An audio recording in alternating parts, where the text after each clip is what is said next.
அப்பா. ජනහසට ස්තුති කරමු. ஆண்டவரே எனது விளக்கை நீங்க මාගේ ஏற்றுங்க. පාන ඔබ දල්වන්න ස්වාමිනී. ஹalleluya நன்றி அப்பா. இயேசுவே உம்மை துதிக்கிறோம் ஆவியானவரே.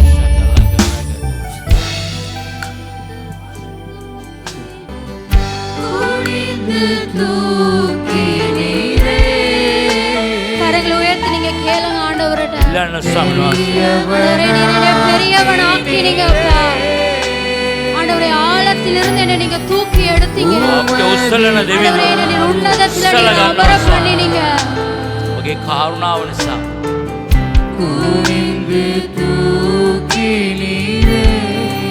உயரத்தில் கூப்பிட்டேன்.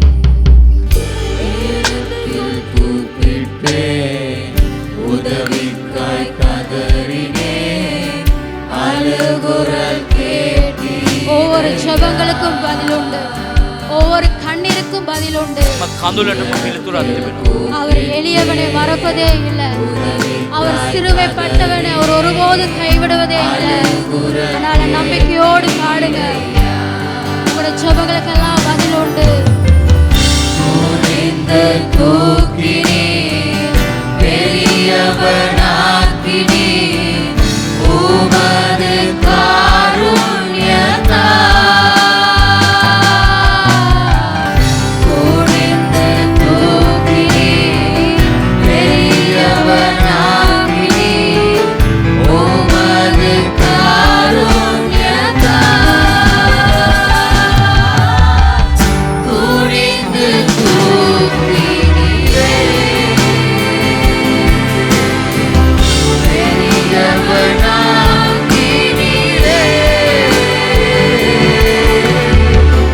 உமது காருண்யத்தால். ராஜா, எங்களை துணிந்து தூக்கினீங்க அப்பா. துணிந்து தூக்கினீரே, குனிந்து தூக்கினீரே,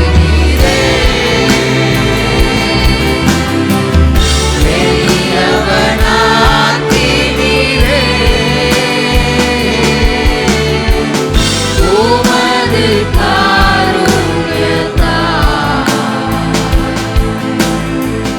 துணிந்து தூக்கினீரே, எனது விளக்கு எரிய செய்தி. எனது விளக்கு எரிய செய். எல்லா இருளையும் அவர் பகலாக்கினார். இருளை பகலாக்கினீர். சேர்ந்து பாடுங்க. எனது விளக்கு எரிய செய்தீர், இருளை பகலாக்கினீர். எரிந்து கொண்டிருப்பேன்.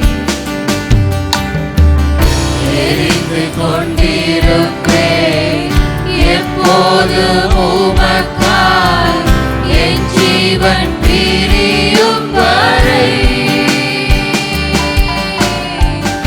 எரிந்து கொண்டிருப்பேன், எப்போதும் உமக்காய் என் ஜீவன் பிரியும் வரை. எரிந்து கொண்டே இருப்பேன், எப்போதுமே உமக்காய் என் ஜீவன் பிரியும் வரை.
தூயவரே தூயவர் தூயவரே துதிக்கு பாத்திரரே ஆறுதல் நீதானையா நம்பிக்கையோடு சொல்லுங்க. தூயவர் தூயவரே எனது விளக்கு எனது விளக்கு எரிய செய்தீர் இருளை பகலாக்கினீர் நம்பிக்கையோடு சொல்லுங்க. ஆண்டவரை பார்த்து எனது விளக்கு அவர் இருளை எல்லாம் வெளிச்சமாக்குற கர்த்தர். அவர் எங்களை எரிந்து கொண்டே இருக்க பண்ணுகிற ஆண்டவர். எனது விளக்கு எரிந்து கொண்டிருப்பேன் எப்போதும் உமக்காய் என் ஜீவன் பிரியும் வரை அவருக்காக எரிய பண்ணுகிறவரே. எரிந்து கொண்டிருப்பேன் எப்போதும் உமக்காய் என் ஜீவன் பிரியும் வரை எரிந்து கொண்டே இருப்பேன் எப்போதுமே உமக்காய் என் ஜீவன் பிரியும் வரை எரிந்து கொண்டே இருப்பேன் எரிந்து கொண்டே இருப்பேன் எப்போதுமே உமக்காய் என் ஜீவன் பிரியும் வரை எரிந்து கொண்டே இருப்பேன் தூயவர் தூயவர் தூயவர் தூயவரே எல்லா துதிக்கு பாத்திரவர். துதிக்கு பாத்திரரே ஆறுதல் நீங்கதாப்பா எங்களுக்கு. ஆறுதல் நீர்தானையா தூயவர் தூயவரே குனிந்து தூக்கினீர். குனிந்து தூக்கினீரே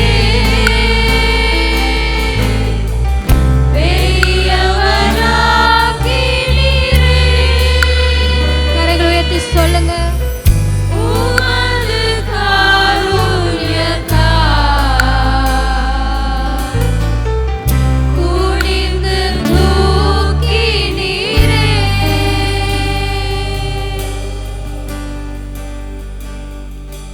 ஹல்லேலூயா. நன்றி ஆண்டவரே. அப்பா உம்மை துதிக்கிறோம் ஆண்டவரே.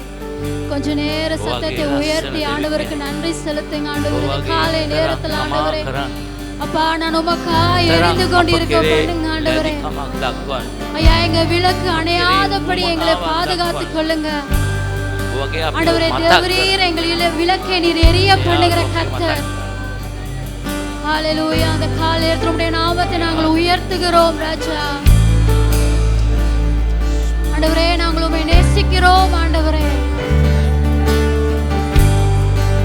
ஆதரே இயேசு.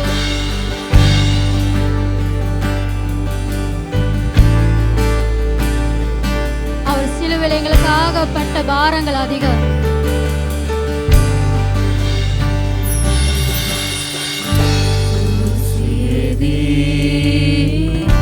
திவிப்பிதுவா மகளவன்னத வேதாரா கலாகியா மாமுதவன்னத குருசியேதி திவிப்பிதுவா மகளவன்னத வேதாரா வேதாரா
நேரத்துக்காய் உமக்கு நன்றி செலுத்துகிறோம். යහපත් දෙවියන් මේ යහපත් උදෑසන සබඩ ஆண்டவரே இந்த காலை நேரத்தில் எங்களோடு இடைப்பட்ட கிருபைக்காக நன்றி. උදෑසන අපත් එක්ක සම්බන්ධ වන නිසා ஆண்டவரே இந்த ஆலயம் முழுவதும் உம்முடைய பிரசன்னத்தினாலே நிரப்பினதுக்காக நன்றி ஆண்டவரே. දේවස්ථානේ පුරා ඔබගේ තේජසෙන් ஆண்டவரே எங்களுடைய மாம்ச எண்ணங்கள் மாம்ச கிரியைகளை நீர் எடுத்து போடுங்க. මාංශ සිතුවිලි මාංශ ක්‍රියාවන් ஆண்டவரே இந்த நேரத்திலிருந்து உம்முடைய ஆவி சிந்தை எங்களுக்கு தாங்க.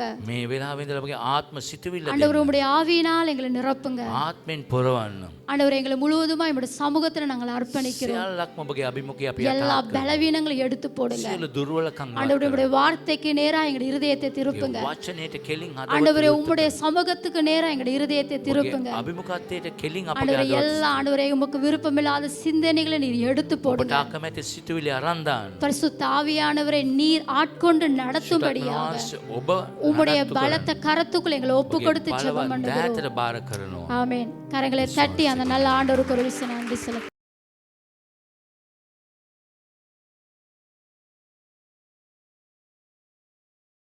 கண்களை மூடி ஒரு விசை ஜெபம் பண்ணி நாங்கள் வார்த்தைக்குள்ள கடந்து අපි செல்வோம். ආශ්වාසල යාඥා කළ වචනය තුලට අපි ගමන් කරමු. எங்களை அதிகமாய் நேசிக்கிற பரிசுத்தமுள்ள ஆண்டவரே, අපට අධික ලෙස ප්‍රේම කරන ස්වර්ගීය පියාණනි, இந்த நல்ல ஓய்வு நாளிலும் கர்த்தருடைய வார்த்தைக்காக ஜெபிக்கிறோம். යහපත් මේ සබත් දවසේ දේව වචන උදෙසා යාඥා කරනවා. எல்லாவற்றை பார்க்கிலும் தேவன் தம்முடைய வார்த்தையை பிரஸ்தாபப்படுத்தினார் என்று வேதம் சொல்லுகிறது. සියලු දේට වඩා දෙනසගේ වචනේ ස්ථීර කරා නැත්නම් ඒක බලවත් කරා කියලා අපි බලනවා.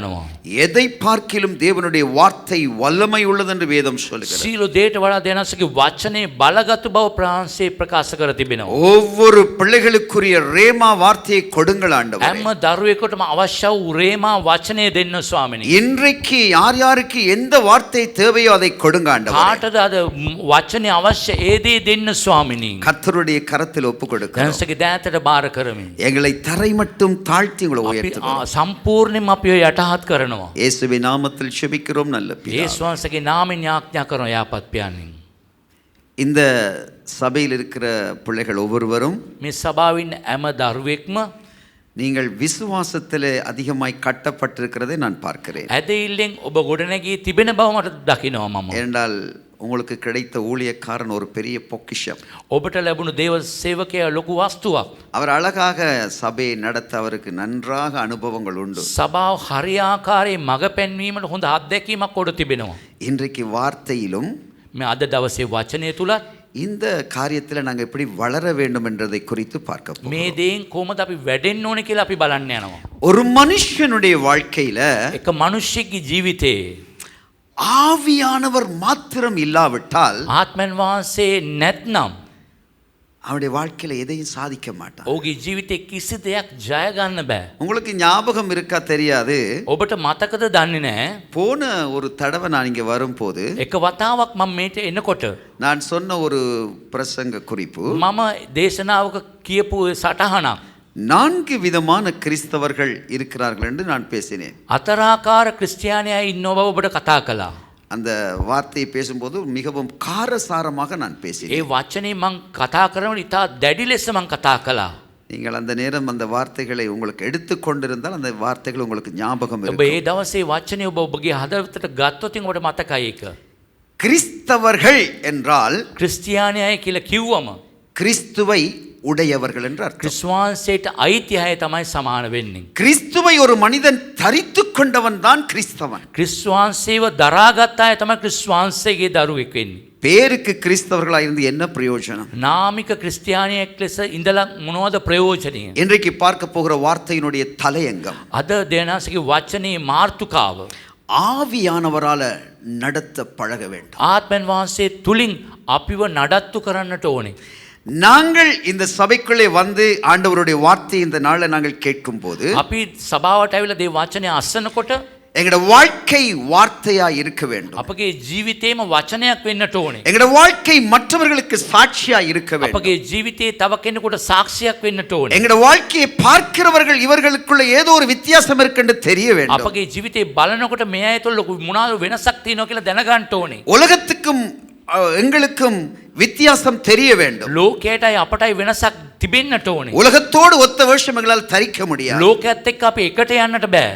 வார்த்தையோடு வாழ வேண்டும். වචනේ සමග ජීවත් වෙන්නට ඕනේ. அந்த வார்த்தை தான் பரிசுத்த ஆவியானவர். ඒ වචනේ තමයි සුද්ධාත්මෙන් அந்த වහන්සේ. வார்த்தை தான் ஆவியானவர். ඒ වචනේ තමයි ආත්මෙන් වහන්සේ. அந்த வார்த்தைக்குள்ள எங்களை கட்டத் ඒ தொடங்கினார். වචනේ තුල අපි ගොඩ නැගෙනකොට ஆவியானவர் எங்களை எப்பொழுது நடத்துகிறதை பார்க்க முடியும். ආත්මෙන් වහන්සේ නිතරම මඟ පෙන්වන දේ අපිට බලන්න පුළුවන්. எங்களுக்கு நஷ்டம் வரும்போது அவர் காப்பாற்றுவார். අපිට අලාභයක් එනකොට අපිව බේරගනි. எங்களுக்கு தீமை வரும்போது அதை අපිට காப்பாற்றுவார். නපුරක් එනකොට අපිව බේරගනි. நாங்க வெட்கப்படுகிற இடத்துல எங்கள் தலையை உயர்த்துவார். අපි ලැජ්ජ වෙන තැන අපගේ ඉස්ස ඔසවයි. அநேக மனுஷர்களுக்கு மத்தியில் எங்கள் வாழ்க்கை தலைகளாய் மாற்றுவார். අනේ බෝ මනුෂ්‍යයන් ඉතින් අපගේ ජීවිතේ වෙනස් කරයි. நாங்கள் இருந்தது போல இருப்பது இல்லை. අපි ඉන්න ආකාරයේ ඉන්නේ නැහැ. நாங்கள் வாழ்ந்தது போல வாழ்வது අපි இல்லை. ජීවත් වෙන විදියට ජීවත් වෙන්නේ නැහැ. எங்கள் வாழ்க்கையிலே மாதங்கள் மாதங்கள் எத்தனையோ மாற்றங்கள் நடந்து கொண்டிருக்கும். අපගේ ජීවිතේ මාසෙන් මාසෙට බෝ වෙනස්කම් ඇති වෙයි.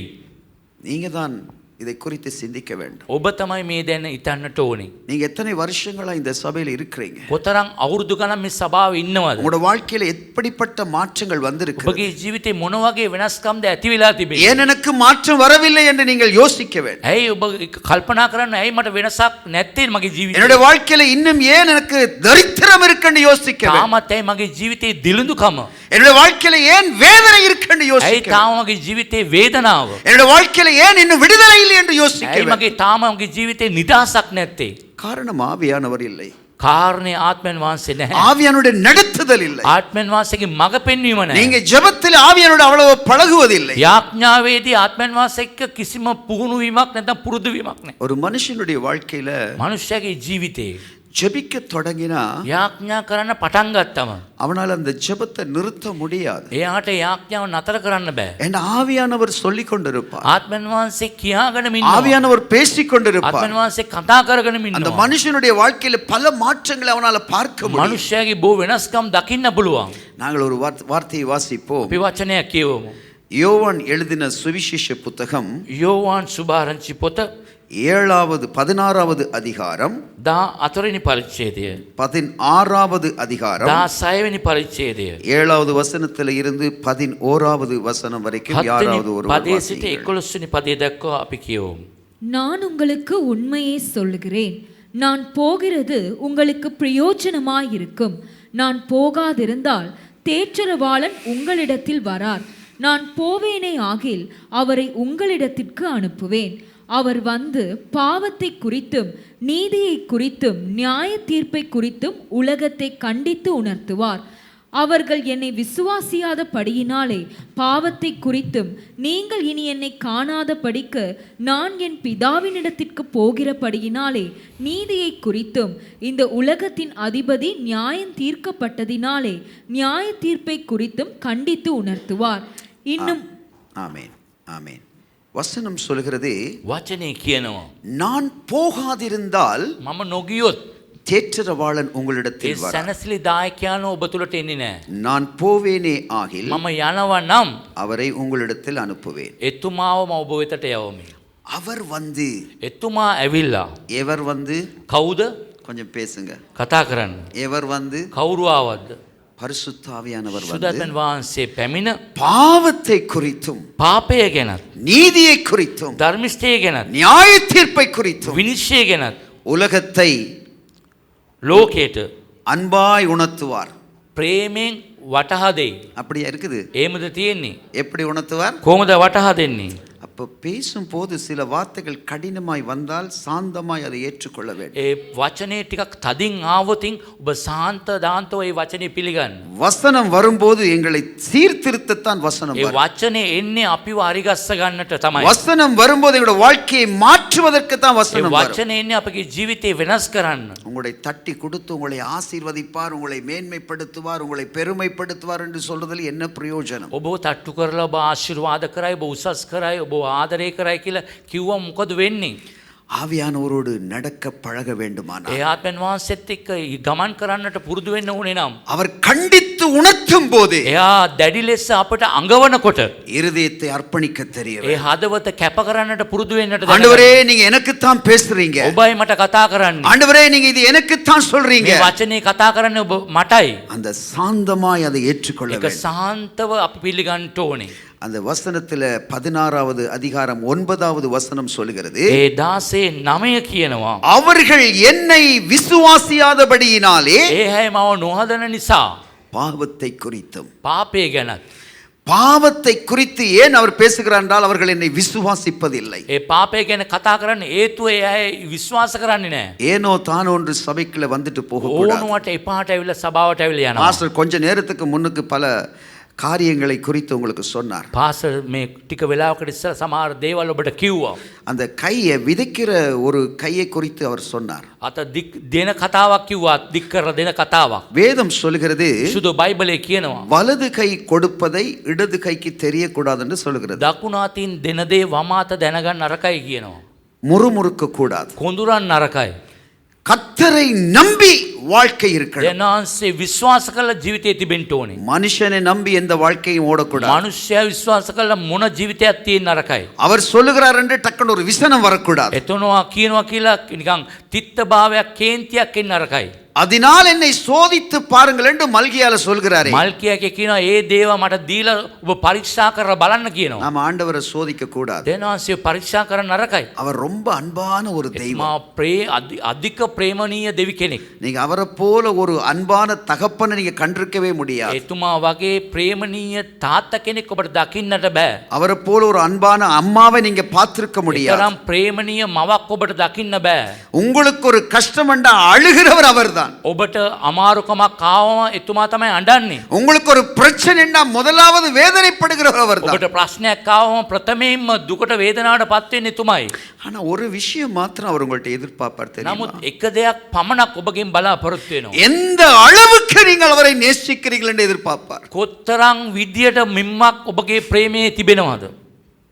அதனால தான் ஒரு பாவத்தை குறித்து கண்டித்து உணர்த்துவார். ඒ නිසා තමයි පාපය ගැන ඔබට අඟවන්නේ. அப்போ இங்க வேதம் சொல்லுது பாவத்தை குறித்து அவர்கள் கண்டித்து அவர் உணர்த்துவார் என்று வேதம் சொல்லுது. පාපය ගැන තරවටු කරලා ඔබට උගන්වනවා. இரண்டாவது சொல்லுது, நீங்கள் இனி என்னை காணாதபடிக்கு நான் என் பிதாவினிடத்துக்கு போகிறபடியினால் நீதியை குறித்து அவர் பேசுகிறார். එයා ඔබ මාව දකින්න නැතු මම පියාණන් වහන්සේ වෙතට යන නිසා ධර්මිෂ්ඨය ගැන කතා කරනවා. நீதி இல்லாத ஒரு வாழ்க்கை கிறிஸ்தவ வாழ்க்கையா இருக்க முடியாது. ධර්මිෂ්ඨකමක් නැති ජීවිතේ ක්‍රිස්තියානි ජීවිතයක් නෙමෙයි. எங்களோட வாழ்க்கையில நீதி இருக்கணும். අපගේ ජීවිතේ සාධාරණත්වයේ තිබෙන්නට ඕනේ. சரி பிழை எதென்று சரியாக தெரிந்திருக்க வேண்டும். හරි වැරද්ද අපි හරියට තේරුම් ගන්නට எங்களுடைய ඕනේ. இருதயத்தில் நாங்கள் செய்யும் போது இது கர்த்தருக்கு பிரியமில்லை என்று உடனடியாய் தெரிய வேண்டும். අපි හදවතින් යමක් කරනකොට මේක දෙවියන්වහන්සේට ප්‍රිය නැහැ කියලා එක ෂණයකින් අපි දැනගන්න ඕනේ. பக்கத்தில் உள்ளவர்கள் சொல்லுவார்கள், ළඟ ඉන්න කෙනා කියයි அது பரவாயில்ல நீங்க செய்யுங்க என்று சொல்லுவார்கள். ඒක කමක් නැහැ කරන්න කියයි. கர்த்தருக்கு பிரியமா பிரியமில்லையா? දෙවියන්වහන්සේට ප්‍රියමනාපද නැද්ද? நாம நீதியோடு நடந்து கொள்கிறோமா? අපි සාධාරණව අපි ජීවත් වෙනවද? அந்த தெய்வத்தினுடைய உள்ளத்துக்கு ஏற்ற வாழ்க்கை நான் வாழ்கிறேனா? ඒ දෙවියන් වහන්සේගේ හදවතට එකඟ විදියටද ජීවත් වෙන්නේ? அதனால் அவர் நீதியை குறித்து ඒ பேசுகிறார். නිසා ධර්මිෂ්ඨය ගැන කතා කරනවා. மூன்றாவது வார்த்தை சொல்கிறது, තුන්වෙනි වචනේ කියනවා இந்த உலகத்தின் அதிபதி நியாயம் தீர்க்கப்பட்டதினால ලෝකයේ අධිපතියා විනිශ්චයට පත් වුන නිසා நியாய தீர்ப்பை குறித்து கண்டித்து உணர்த்துவார். විනිශ්චය විනිශ්චය ගැනද ස්වාමීන් වහන්සේ ප්‍රකාශ කරනවා. பிள்ளைகளே, දරුවනින් வருகிற நாட்கள் சீக்கிரமாய் நியாய தீர்ப்புக்குள்ள கடந்து போகிற நாட்கள் வருகிறது. එන්නව කාලවලදී ඉතා සීක්‍රයෙන් විනිශ්චය කාර්යයට පැමිණෙනවා. அவனுக்குரிய காரியங்கள் எல்லாம் நியாயத்துக்கு கொண்டு வருகிற ஒரு நாள் வருகிறது. ඒ හැම කාර්යයක්ම විනිශ්චය තුලට ගෙන කාලය පැමිණෙනවා. நாங்க இந்த உலகத்துல வாழ்ந்த போது எப்படி எப்படி எல்லாம் வாழ்ந்திருக்கிற ஒரு நியாயம் தீர்க்கிற ஒரு நாள் வருகிறது. ලෝකේ මොන විදියට ජීවත් වුනේ කියන විනිශ්චයක් අපිට එනවා. அவருடைய சிங்காசனத்துக்கு முன்பாக நிற்கிற ஒரு நாள் வருகிறது. තුමාගේ සිංහාසනයේ ඉදිරියේ ඉන්න දවසක් එනවා. பரலோகமா பாதாளமா என்கிற நியாயம் தீர்க்கப்பட போகிற ஒரு நாட்கள் வருகிறது. ස්වර්ගයේද නරකාදියද කියන විනිශ්චය දවසක් එනවා. எது எங்களுடைய வாழ்க்கை? මොනවද ඔබගේ ජීවිතය? எங்களுடைய வாழ்க்கை எப்படிப்பட்டது? මගේ ජීවිතේ මොන වගේද? வெளியில ஒரு வேஷம், உள்ளே ஒரு வேஷமா? පිට එක ජීවිතයක් ඇතුලේ තව ජීවිතයක්ද? எது பாவம்? මොනවද පාපය? எது நீதி? මොනවද ධර්මිෂ්ඨකම? எது நியாய தீர்ப்பு? මොනවද විනිශ්චය? எப்படி இதை கண்டுபிடிக்க முடியலாம் මේක தெரியும்? හොයාගන්නේ කොහමද?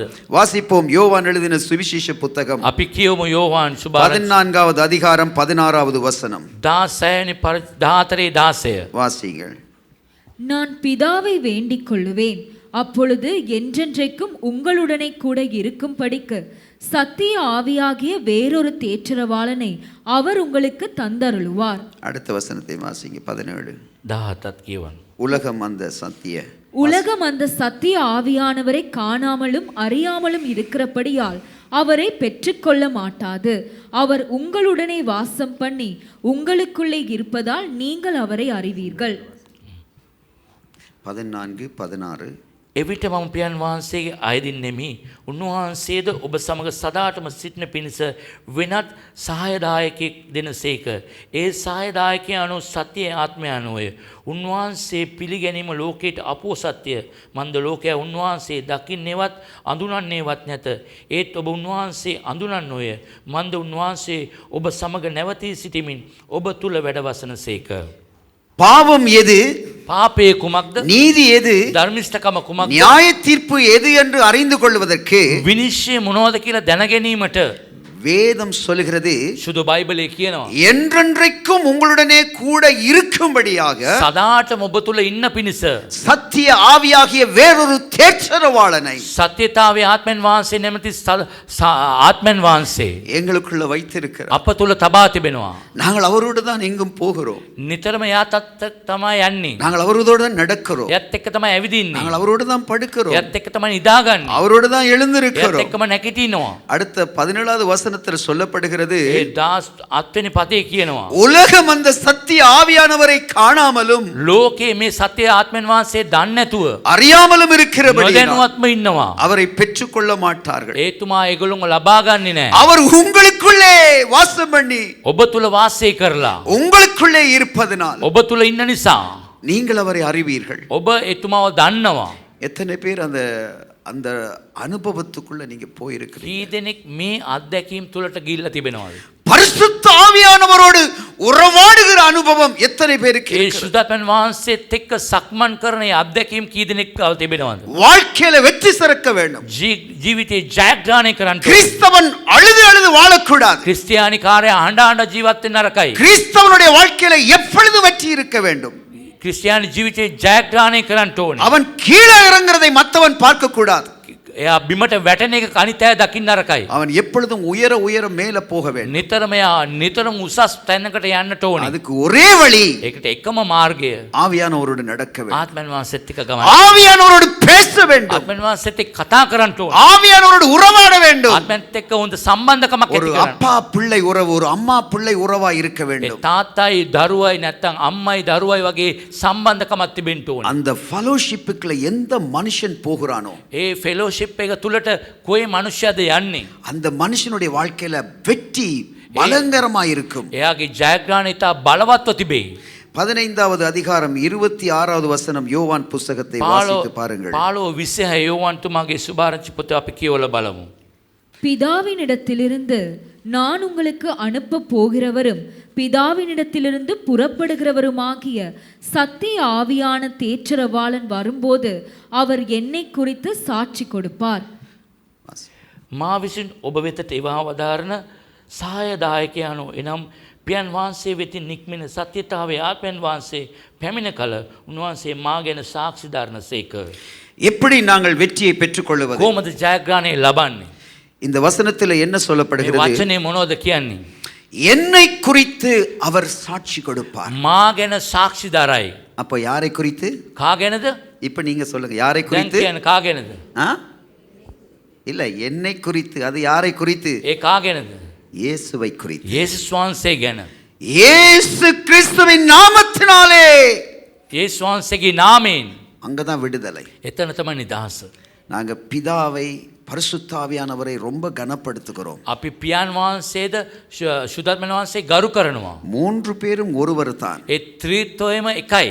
ஆனால் இயேசுவின் நாமத்தினாலே என்று சொல்லும் போதுதான் යේසුස් වහන්සේගේ නාමය කියනකොට තමයි வாழ்க்கையில விடுதலை வரும். ජීවිතේ නිදහස එන්නේ. கட்டுக்கள் அவிழ்க்கப்படும். ඒ கரங்களை බැඳුම් தட்டுங்க. සියල්ලක්ම ලියන්නේ. பிசாசு நடுங்கு. යක්ෂයා වෙවුලයි. சாத்தான் நடுங்குவான். යක්ෂයා වෙවුලයි. இயேசுவின் යේසුස් நாமத்தினால். වහන්සේගේ නාමයෙන්. உங்க ஜெபத்தில் ஒவ்வொரு பகுதிகளிலும் இயேசுவின் நாமத்தில் நான் உனக்கு சொல்லுகிறேன் என்று நீங்க சொல்ல வேண்டும். නිතරම යාඥාවේ හැම කොටසකදීම உங்களோட යේසුස් වහන්සේගේ வாழ்க்கையில නාමය කියන්න ඕනේ. உங்களோட வாழ்க்கையில நீங்க ஜெபிக்கும் போது ඔබගේ ජීවිතය ගැන යාඥා என்னுடைய කරනවා. வாழ்க்கை மாறுவதாக இயேசுவின் நாமத்தினால். මාගේ ජීවිතය වෙනස් වේවා යේසුස් වහන්සේගේ නාමයෙන් කියන්නට ඕනේ. என்னுடைய வாழ்க்கையின் பிரச்சனை இந்த நிமிஷம் மாறுவதாக இயேசுவின் நாமத்தினால். මාගේ ජීවිතේ ප්‍රශ්න දැම්ම ඉවත් වෙන්න ඕනේ යේසුස් වහන්සේගේ නාමයෙන් කියන්න ඕනේ. அதுதான் ரகசியம். ඒක තමයි රාශිගත දේ. அநேகர் ஜெபம் பண்ணுவாங்க, බොහෝ අය යාඥා කරනවා. முடிக்கும் போது இயேசுவின் நாமம் சொல்ல மாட்டாங்க. අවසන් කරනකොට යේසුස් වහන්සේගේ නාමය ගොඩක් අය කියන්නේ නැහැ.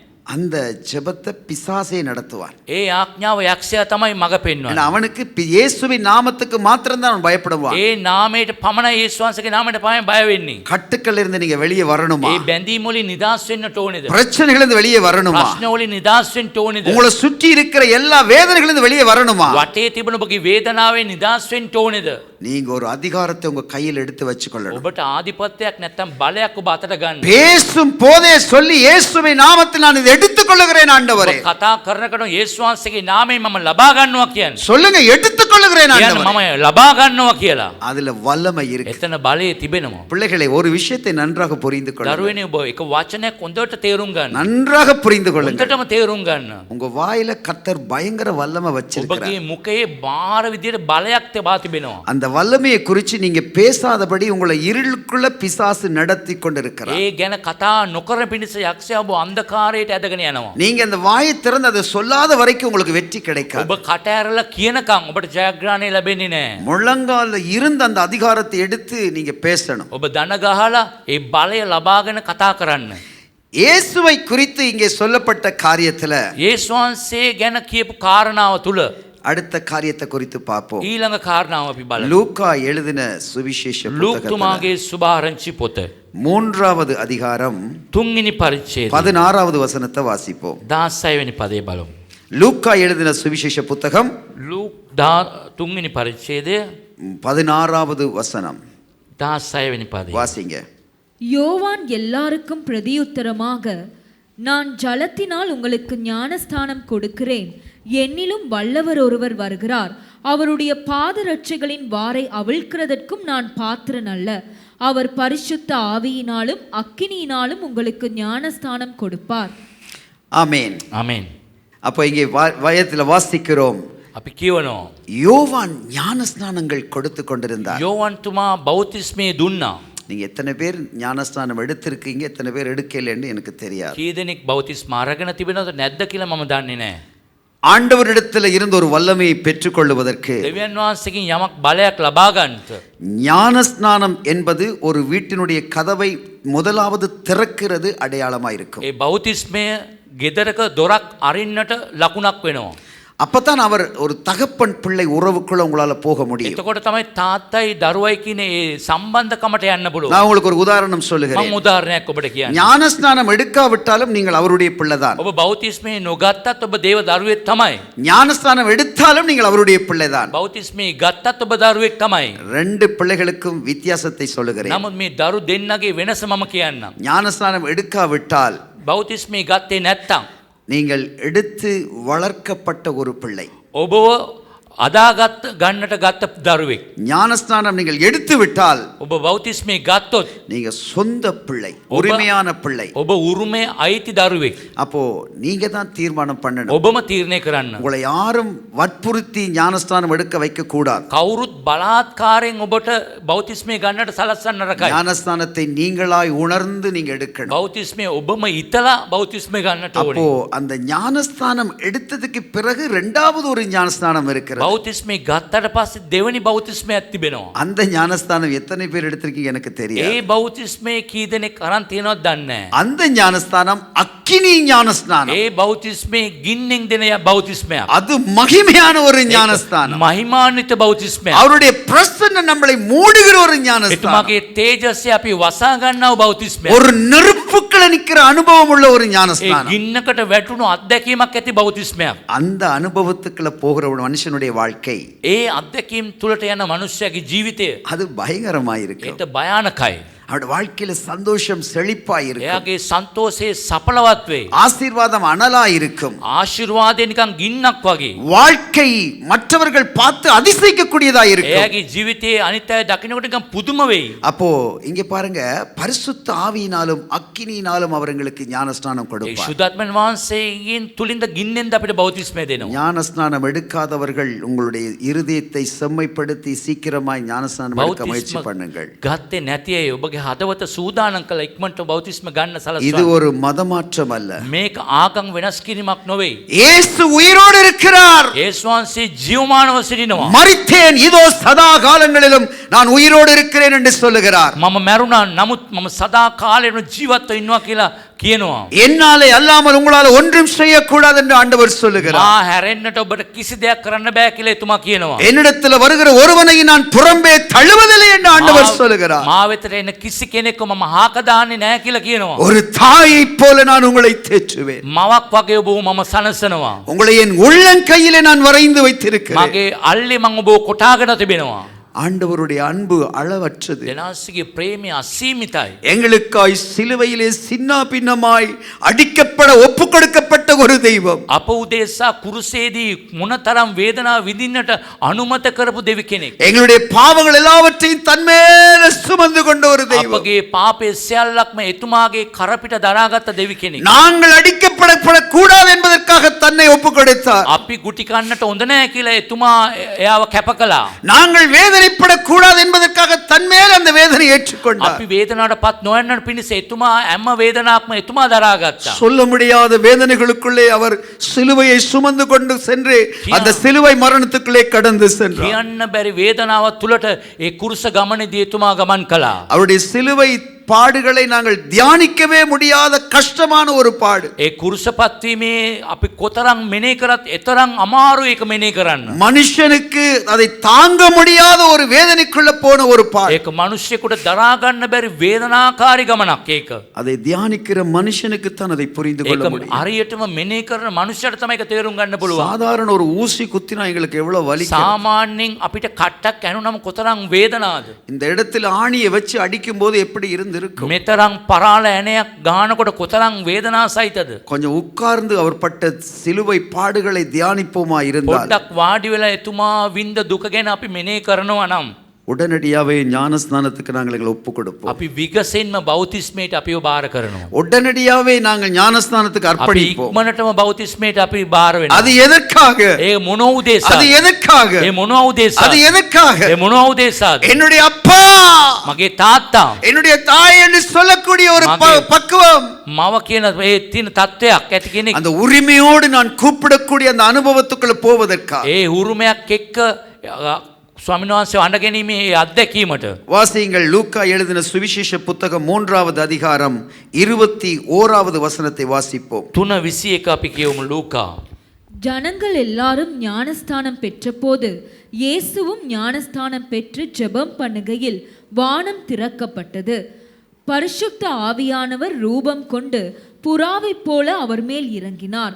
வானத்திலிருந்து ஒரு சத்தமும் உண்டாகி, நீர் என்னுடைய நேசகுமாரன், உம்மில் பிரியமாயிருக்கிறேன் என்று உரைத்தது. සිංහලතල තවද මුළු සෙනග බෞතිස්ම ස්ථාපනය ලැබුව විට යේසුස් වහන්සේ බෞතිස්ම ස්ථාපනය ලබා යාඥා කරමින් සිටියදී ස්වර්ගයේ විවර වී ශුද්ධාත්මයන් වහන්සේ පරියුග්ගේ රූපාකාරයෙන් වහන්සේ කෙරේ පහළ වූසේක.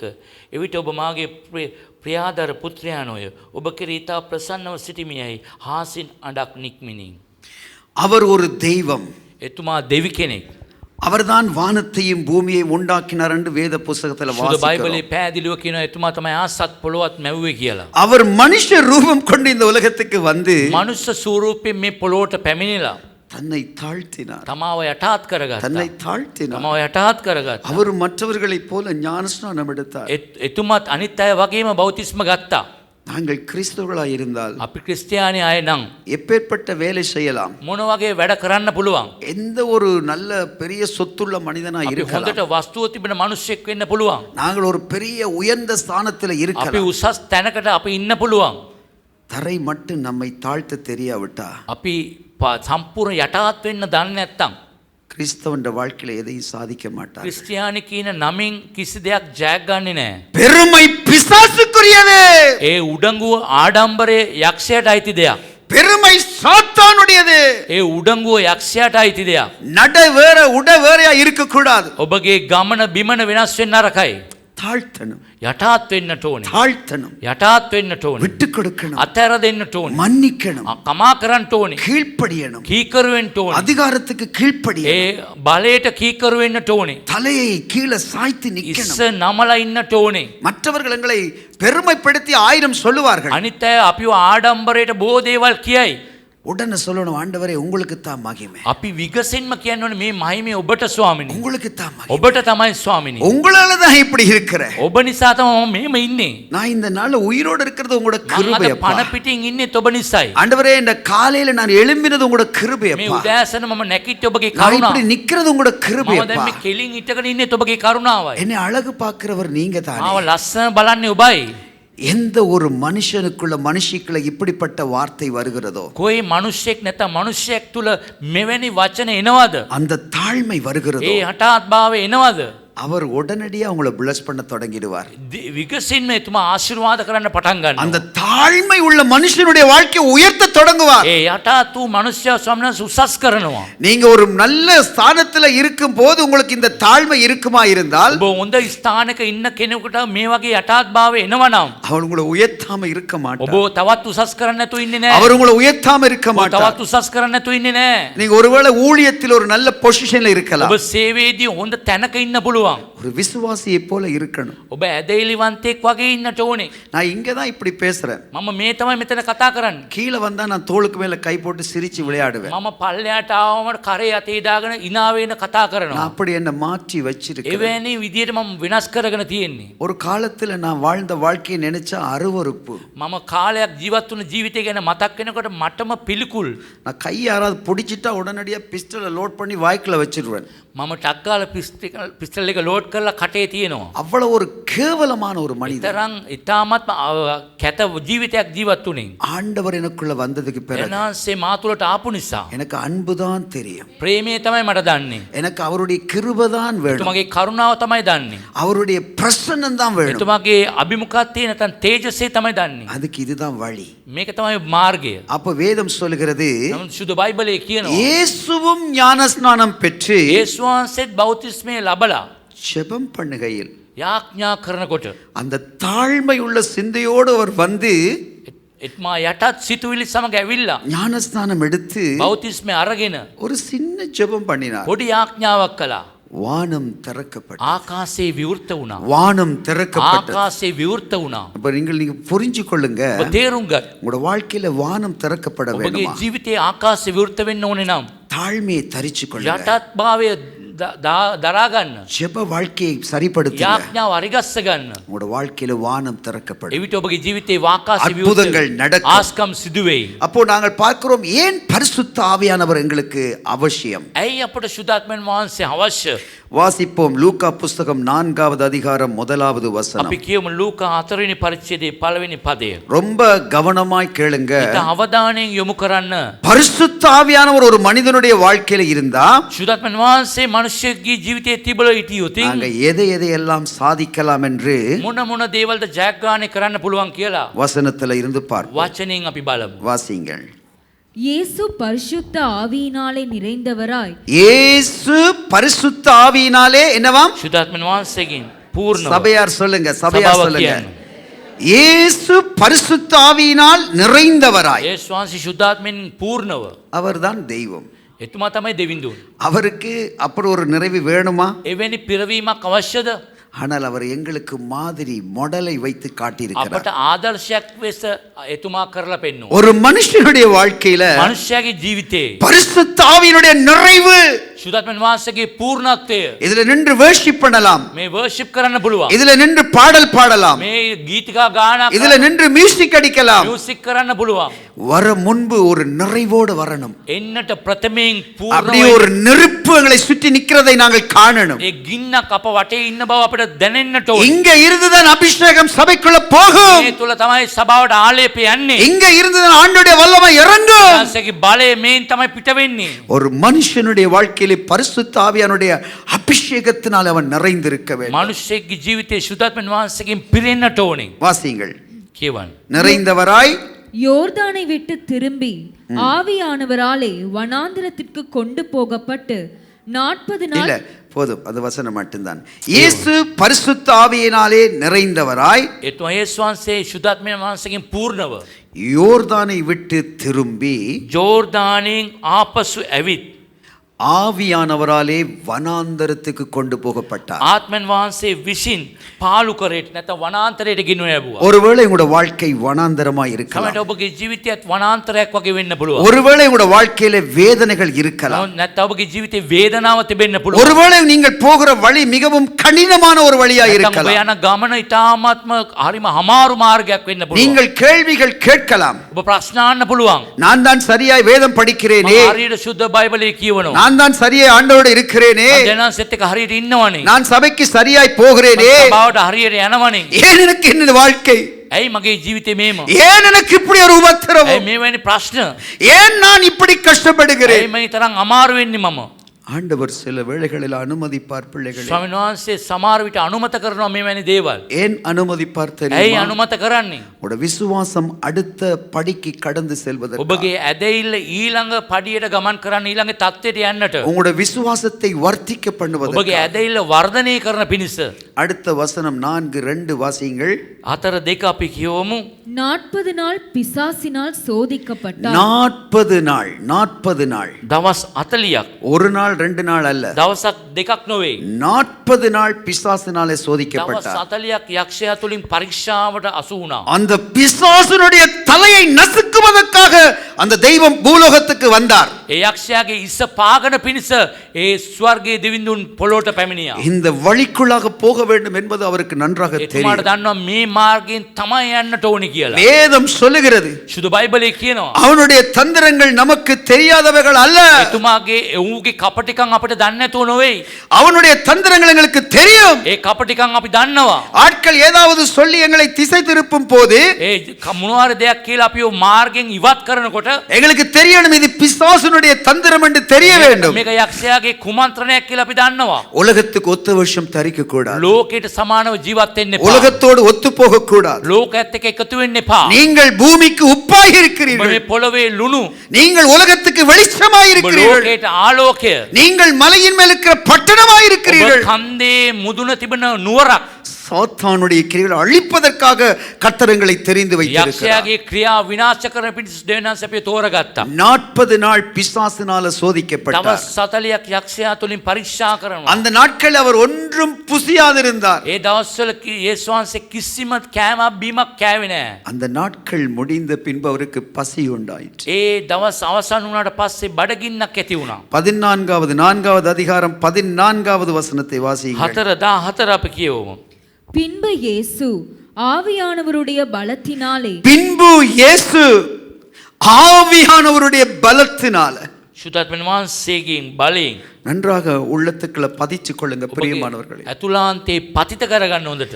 முதல்ல நாங்க வாசித்தோம் ஆவியினால் நிறைந்தவராய் என்று நாங்கள் අපි வாசித்தோம். ප්‍රථමයෙන් කිව්වා ආත්මෙන් පූර්ණව කියලා. இயேசு பரிசுத்த ஆவியினாலே நிறைந்தவராய் என்று வாசித்தோம். අපි යේසුස් වහන්සේ ආත්මයන් වහන්සේගෙන් පූර්ණව කියලා අපි කියුවා. இங்கே வாசிக்கிறோம் இயேசு கிறிஸ்து ஆவியானவருடைய பலத்தினால. මේ අපි කියවන ශුද්ධාත්මයන් වහන්සේගේ භාවයෙන් බලයෙන් පූර්ණව. ஒரு மனுஷனுடைய வாழ்க்கையில் ஆவியானுடைய பலம் இருந்தா මනුෂ්‍යෙක් තුළ ආත්මයන් වහන්සේගේ බලය තිබුණොතින් அந்த மனுஷர்களை பார்க்கிறவர்கள் வித்தியாசமாய் அந்த மனிதனை கவனிப்பார்கள். ඒ අනිත් අය බලනකොට ඒ මනුෂ්‍යයාගේ වෙනසක් දකි.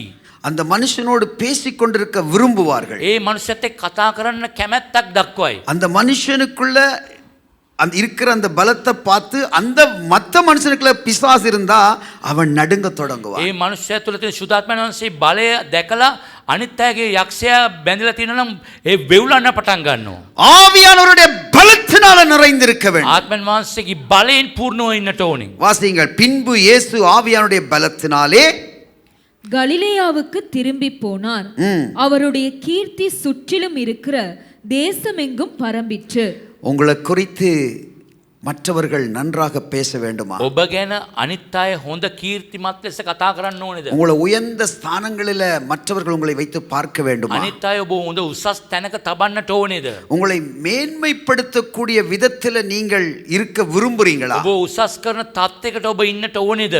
ஆவியானவருடைய பலம் முக்கியம். ආත්මයන් වහන්සේගේ බලය ඉතා වැදගත්. ஆவியானவருடைய நிறைவு ரொம்ப முக்கியம். ආත්මයන් වහන්සේගේ පූර්ණත්වය ඉතා වැදගත්. ஜெப வாழ்க்கையை ரொம்ப ஆண்டவரோடு இணைத்துக் கொள்ளுங்கள். යාඥා ජීවිතය අධික ලෙස ස්වාමීන් වහන්සේත් එක්ක එකතු වෙනවා. ஜெப வாழ்க்கையில நன்றாக தெய்வத்தோடு நன்றாக பழகுங்கள். යාඥා ජීවිතයේ දෙනසත් එක්ක හොඳ පුරුදු වෙන්න. சில இரவுகள் தனியாக கர்த்தரோடு இருந்து பேசி பாருங்கள். සමහර රාත්‍රියන් ස්වාමීන් වහන්සේගේ තනියෙන් කතා කරලා බලන්න. 40 நாள் அவர் சோதிக்கப்படும் போது அவர் ஒன்றும் புசியாது இருந்திருக்கிறார். දවස් 40ක් යක්ෂයා පරීක්ෂා කරනකොට කිසි දෙයක් කෑවේ නැහැ. பிசாசு நடுங்கிற இடம் நம்முடைய உபவாசம். යක්ෂයා වෙවුලන තැන තමයි අපගේ நம்ம නිරාරය. சரீரத்தை ஒடுக்கி உபவாசிக்கும் போது பிசாசு நடுங்குவார். අපේ ශරීරය අපි පාලනය කරලා අපි නිරාර වෙනකොට යක්ෂයා වෙවුලනවා. நாம உபவாசம் பண்ணி கர்த்தருடைய சமூகத்துல மணிக்கணக்காக உட்கார்ந்து இருக்கும் போது අපි නිරාර කළ පැය ගණන් ස්වාමීන් වහන්සේගේ අභිමුඛයේ ඉන්නකොට ஆவியானுடைய நிறைவு அழகாய் இருக்கும். ආත්මයන් වහන්සේගේ පිරවීම ලස්සනට තිබේ. அவருடைய வல்லமை எங்களை நிறைவாய் நிறைக்கும். එතුමාගේ බලය අධික ලෙස පුරවයි. அவருடைய அக்கினி எங்க மேல அபிஷேகமாய் இருக்கும். එතුමාගේ ගින්න ආලේපයක් ලෙස බැසෙයි. லூக்கா எழுதின சுவிசேஷ புத்தகம் 4வது அதிகாரம் 15வது வசனம் சொல்கிறது. අපි ලූක 4:15 කියනවා. அவர் எல்லாராலும் புகழப்பட்டார் என்று வேதத்தில் බොහෝ අය வாசிக்கிறோம். තුලින් එතුමාව වර්ණනා කළා. பாருங்க, அவர் எல்லாராலும் எப்படி புகழப்பட்டார் தெரியுமா? හැමෝම ඇයි එතුමාව වර්ණනා කළේ? அவர் தாழ்மையாய் தரித்துக் கொண்டார். එතුමා යටාත් භාවයේ ගත්තා. அவர் கீழ்ப்படிந்து ஞானஸ்நானம் எடுத்தார். කීකරු වෙලා බෞතිස්මේ ගත්තා. 40 நாள் பிசாசினால சோதிக்கப்படும் போது ஒப்பு கொடுத்தார். දවස් 40ක නිරාර වීමෙන් ඒ යක්ෂයාගේ පරීක්ෂාවට බාර කළා. அவர் செய்த ஒவ்வொரு காரியங்களினாலும் தான் එතුමා කරපු හැම කාර්යයක් තුලින් තමයි மேன்மைப்படுத்தப்பட்டார். තා උසස් භාවයට පත් උනේ. நீங்க மேன்மை அடைய வேண்டும் என்று விரும்புறீங்களா? උසස් වීමක් ලබන්න කැමතිද? சுயத்துல முயற்சி செய்யாதீங்க. ඔබගේ මමත්වෙන් උත්සාහ කරන්න එපා. அது என்ன அவர் இப்ப வந்தவர் ஊழியம் செய்கிறார்? ඇයි මේ ඇවිල්ලා දැන් ඇවිල්ලා මෙයා සේවය කරන්නේ? அது என்ன இவ இப்படி வந்தவங்க இப்ப செய்யறாங்க? මේ දැන් ඇවිල්ලා මෙයා කොහොමද මේ සේවයක් කරන්නේ? நாங்க எவ்வளவு காலமா අපි இருக்கிறோம்? කොතරම් කාලයක් ඇවිල්ලාද? சொல்லாதீங்க, බෙම කියන්න එපා. சொல்லாதீங்க. කියන්න එපා. ஏசப்பாட்ட சொல்லுங்க. යේසු තාත්තට කියන්න. அவர்கிட்ட தாழ்மைப்படுங்க. එතුමා අතට යට கீழ்ப்படியுங்க. කීකරු වෙන්න. முழங்கால மடக்கி மணிக்கணக்கா உட்காருங்க. දන නම පැය ගණන් ස්වාමීන් වහන්සේගේ පාමුලේ ඉන්න. தேவ பிரசன்னத்தை வாஞ்சிங்க. දේව තේජසේ කැමති වෙන්න. அவர்களை இழுத்து கொண்டு வந்து உங்களை ஊழியத்துல கரெக்டா பயன்படுத்துவார். එතුමා ඇද්දගෙන ඇවිල්ලා ඔබට අවශ්‍ය වෙලාවට ඔබ පාවිච්චි කරයි. ஒரு வசனத்தை வாசிப்போம். லூக்கா எழுதின சுவிசேஷ புத்தகம் 4வது அதிகாரம் 18வது வசனம். ලූක් 4:18 අපි කියවමු. எதற்காக அபிஷேகம்? මොනවටද ආලේපය? எதற்காக அக்கினி? ඒ ගින්න මොනවටද? எதற்காக தேவனுடைய மகிமை? දෙනසගේ මහිමේ මොකටද? எதற்காக தேவனுடைய பிரசன்னம்? දෙනසගේ තේජසේ මොකටද? வாசியுங்கள். අපි කියවලා බලමු. கர்த்தருடைய ஆவியானவர் என்மேல் இருக்கிறார். தரித்திரருக்கு சுவிசேஷத்தை பிரசங்கிக்கும் முதலாவது காரியம் மூணு நன்றாக காரியம். கவனித்துக் கொள்ளுங்கள். පළවෙනි කාර්යය கர்த்தருடைய ஆவியானவர் என் மேல் இருக்கிறார். සුද්ධාත්මන් වහන්සේ මා තුල තිබෙනවා. எதற்காக என் மேல இருக்கிறார்? මොනවද මා වෙතට එන්නට හේතුව? நம்ம ஷோ காட்டுறதுக்கு இல்ல. අපිට මේ ෂෝ පෙන්වන්න නොවේ. சில பேருடைய நட மாறும், සමහරගේ ඇවිදිල්ල වෙනස් වෙනවා. சில பேருடைய உடை மாறும், සමහරගේ ඇඳුම් පැළඳුම් වෙනස් වෙනවා. சில பேர் பலிபீடத்தில் நின்று ஷோ காட்டுவாங்க. පූජාසනේ මැද්දේ ෂෝ පෙන්වනවා. தேவனுடைய ஆவியானவர் எங்களுக்குள்ள இருந்தா දේවාත්මන් වහන්සේ අප තුළ ඉන්නවනම් சாந்த குணம் வரணும். සාන්ත ගුණය අපට එන්නට ඕනේ. அன்பு, தயவு, நற்குணம், இந்த கனிகள் 7 கனிகளும் எங்களுக்குள்ள இருக்கு. ඒ ආත්මන් වහන්සේගේ ඵල 9 අප තුළට එන්නට ඕනේ. அதுல முதலாவது நாங்க செய்கிற காரியம் என்ன தெரியுமா? ප්‍රථමයෙන් අපි කරන දේ තමයි. இந்த பாஸ்டரோட பேசும்போது இப்ப சொன்னாரு, පාස්ටර්ට කතා කරනකොට කිව්වා. டாக்டர்ஸ்மார் வந்து அங்க நாவலப்பிட்டி என்ற இடத்துல ஆக்கும். அவர் சொன்னாரு, ඩොක්ටර්ස් නාවල පිටියට ඇවිල්ලා அந்த தரித்திரராய் இருக்கிற பிள்ளைகளுக்கு அவர்கள் மெடிக்கல் செய்து ඒ දුප්පත් අයට ඒ අයට බේත් ඒත් කරලා அந்த டாக்டர்ஸ்மார்களே அதிசயிக்கத்தக்க காரியங்களை அவர்கள் செய்தார்கள். ඒ ඩොක්ටර්ස්වරු පුදුම වෙන දේ විදියට කරලා තිබෙනවා. உங்களுடைய கரம் இந்த ஊழியத்துக்காக இருக்கணும். ඔබගේ දෑත මේ සේවයට තිබෙන්න ඕනේ. இந்த மினிஸ்ட்ரியை பார்த்து நான் ரொம்ப சந்தோஷப்படுவேன். මේ සේවය දැකලා මම ගොඩාක් සතුටපත් அவர் වෙනවා. அடிக்கடி எனக்கு வாட்ஸ்அப்ல அவர்கள் செய்கிற ஊழியத்தை குறித்து படம் போடுவார்கள். WhatsApp එකේ මේගොල්ලෝ කරන සේවය මට දානවා. அதுதான் ஊழியம், ඒක තමයි සේවය. அதுதான் ஊழியம். ඒක තමයි සේවය. ஊழியத்தின் ஞாயிற்றுக்கிழமை மாத்திரம் ஊழியம் அல்ல. මේ ඉරිදා විතරක් නොවේ සේවය. அவருடைய ஊழியத்துல பல விதங்களில் பல டிரெக்ஷன்ல ஊழியங்கள் செய்கிறதை பார்க்கிறோம். පැතිවල දෙනසගේ සේවය ඒගොල්ලෝ කරනවා. எப்படியாயினும் ஜனங்கள் ரட்சிக்கப்பட வேண்டும். කොහොම හරි ජනතාව ගැලවීම ලබන්න ඕනේ. எப்படியாயினும் என் பிள்ளைகள் ரட்சிக்கப்பட வேண்டும். කොහොම හරි දේව දරුවෝ ගැලවීම ලබන්න ඕනේ. எப்படியாயினும் இந்த தேசத்து மக்கள் ரட்சிக்கப்பட வேண்டும். කොහොම හරි මේ දේශේ ජනතාව ගැලවීම ලබන්න ඕනේ. அந்த தாகம், ඒ පිපාසය, அந்த ஏக்கம், ඒ තියෙන සුසුම් அந்த ලෑම, பெருமூச்சு ඒ සුසුම් ලෑම எந்த மனுஷனிடத்துல இருக்கிறதோ කොයි මනුෂ්‍යයා තුලද තිබෙන්නේ?